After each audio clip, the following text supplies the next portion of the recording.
Oke, assalamualaikum warahmatullahi wabarakatuh. Apa kabar kalian semua? Semoga kalian semua dalam keadaan sehat walafiat, selalu ceria, bahagia dan bersemangat dalam mengikuti setiap kegiatan pembelajaran meskipun dilakukan jarak jauh dan melalui sistem daring atau online. Sudah keren ya? Oke. Kita sudah sekitar 6 bulan melaksanakan pembelajaran daring atau online. Semoga kalian belum bosan. Ya, semoga jangan bosan deh sampai pandemi ini selesai. Yang penting ini bukan menjadi alasan atau bukan menjadi halangan bagi kita semua untuk terus mempelajari ilmu, terus mempelajari adab, sehingga kita bisa menjadi manusia seutuhnya dan manusia seluruhnya. Oke. Di pertemuan kali ini kita akan membahas mengenai pokok pikiran pembukaan Undang-Undang Dasar Negara Republik Indonesia tahun 1945. Oke, jadi ada dua istilah penting yang harus kalian garis bawahi atau harus kalian ingat, yaitu isi alinea pembukaan dengan pokok pikiran pembukaan itu adalah dua hal yang berbeda. Nah, di pertemuan kali ini kita akan mengupas tuntas terlebih dahulu tentang isi alinea pembukaan Undang-Undang Dasar. Nah, simak videonya. Oke, kita mulai pembahasan pertemuan pertama di bab kedua ini dengan makna tiap alinea pembukaan Undang-Undang Dasar Negara Republik Indonesia tahun 1945. Oke, kita masuk ke alinea pertama dulu. Ya, kalian pasti sudah hafal lah isi dari pembukaan Undang-Undang Dasar karena setiap hari Senin kalian mendengarkan itu ketika dibacakan oleh petugas upacara. Nah, kalian fokus ke kata yang saya tandai warna merah dan warna kuning. Jadi kalian fokus ke kata kemerdekaan dan fokus ke hak segala bangsa. Dipahami, ada kata kemerdekaan, ada kata hak segala bangsa. Maknanya bahwa semua bangsa di dunia ini termasuk Indonesia itu punya hak dasar untuk merdeka. Jadi semua bangsa di dunia itu nggak boleh dijajah. Semua bangsa di dunia ini harus merdeka. Oleh karena itu, negara kita punya prinsip bahwa kita harus menjunjung tinggi hak kodrat setiap bangsa. Karena tadi kemerdekaan adalah hak segala bangsa, kan? Nah, prinsip yang kedua, karena kemerdekaan ini adalah hak segala bangsa, maka nggak boleh lagi ada kata penjajahan di atas dunia. Oleh karena itu, Indonesia, negara kita nih, menentang segala bentuk penjajahan. Mau itu penjajahan ekonomi, penjajahan militer, penjajahan keamanan, pertahanan, dan sebagainya, nggak boleh lagi. Yang ketiga, prinsip kita, karena kemerdekaan adalah hak segala bangsa, maka kita sendiri sebagai bangsa yang merdeka juga nggak mau dijajah oleh bangsa lain. Oleh karena itulah kita punya keinginan yang kuat untuk lepas dari penjajahan bangsa manapun.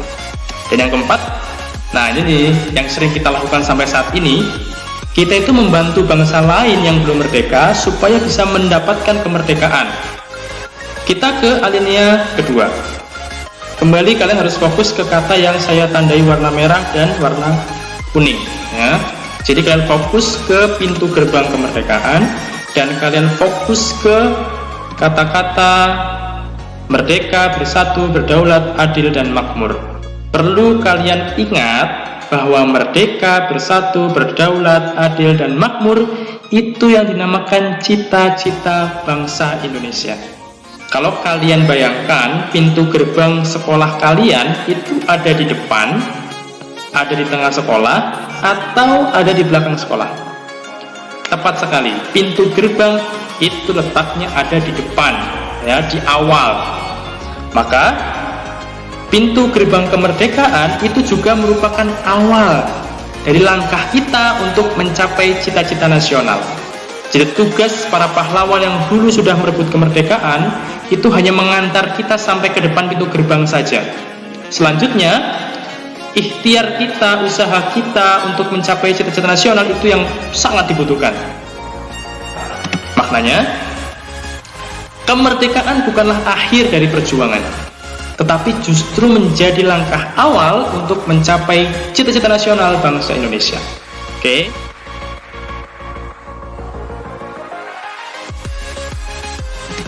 Kita ke alinea ketiga.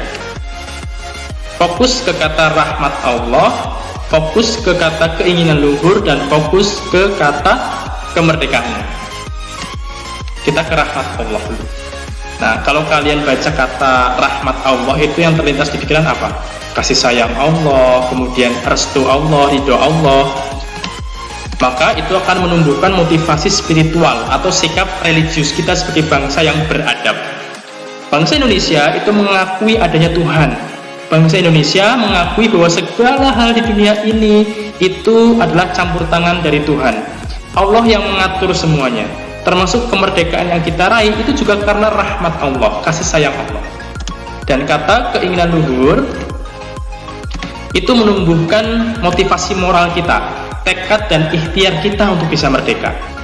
Jadi untuk mencapai proklamasi kemerdekaan ini, hasil akhirnya perlu ada kombinasi antara doa dengan usaha. Doa akan melahirkan rahmat Allah, usaha itu atau ikhtiar akan melahirkan sebuah dorongan moral yang kuat dari dalam diri untuk mencapai sebuah tujuan. Nah, adanya kombinasi ini, kombinasi antara rahmat Allah dengan tekad baik dari bangsa Indonesia akan melahirkan hasil yang memuaskan, yaitu proklamasi kemerdekaan Indonesia. Jadi kemerdekaan kita itu bukan hanya diraih karena usaha kita semata, bukan. Pasti ada campur tangan Tuhan juga, ada ridho dari Allah, ada kasih sayang Allah dan sebagainya. Percuma kita usaha mati-matian tapi kalau Allah tidak meridhoi, kita nggak akan mencapai hasil yang diinginkan. Pun sebaliknya, kita doa setiap hari tapi kalau tidak diiringi dengan usaha dan ikhtiar, kita nggak akan mencapai hasil juga. Maka untuk mencapai kemerdekaan itu dibutuhkanlah dua kunci utama. Ada doa, ada usaha. Ada rahmat Allah, ada keinginan luhur atau tekad yang kuat. Paham ya? Oke, kita ke alinea yang terakhir, yang keempat. Isi dari alinea keempat ini memang banyak karena menyangkut ketatanegaraan dari bangsa Indonesia sendiri. Kalian fokus ke kalimat yang saya beri warna biru dulu. Itulah yang disebut dengan tujuan nasional bangsa Indonesia. Oke, tadi cita-cita ada di alinea 2, di alinea 4 ini ada tujuan. Ingat-ingat, cita-cita nasional di alinea 2, tujuan nasional di alinea 4. Ingat ya. Oke. Isi yang berikutnya adalah bahwa negara kita itu berbentuk republik dengan menganut prinsip kedaulatan rakyat. Maksudnya, negara yang menganut kedaulatan rakyat itu pasti kekuasaan tertinggi ada di tangan rakyat. Buktinya apa? Contoh nih, presiden dan wakil presiden siapa yang pilih? Rakyat. Anggota DPR siapa yang pilih? Rakyat. Anggota DPD siapa yang pilih? Rakyat. Gubernur, bupati, wali kota, rakyat yang pilih. Sampai kepala desa, rakyat juga yang pilih. Itu adalah bukti bahwa negara kita menjunjung tinggi prinsip kedaulatan rakyat, di mana rakyat memegang kekuasaan tertinggi atas penyelenggaraan negara. Paham? Oke, kemudian fokus ke kalimat yang saya tandai merah. Itu adalah Pancasila. Di pertemuan sebelumnya kita sudah bahas bahwa Pancasila itu adalah dasar negara kita, fondasi negara kita, asas dan alas dan negara kita, termasuk memberikan pandangan hidup bangsa, memberikan arah, tujuan, pedoman bagi kita untuk mencapai cita-cita dan tujuan yang ingin kita capai.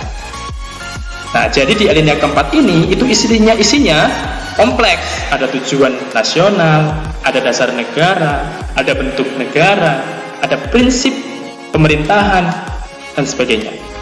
Sampai sini paham? Oke. Pertemuan kali ini saya cukupkan sampai sekian.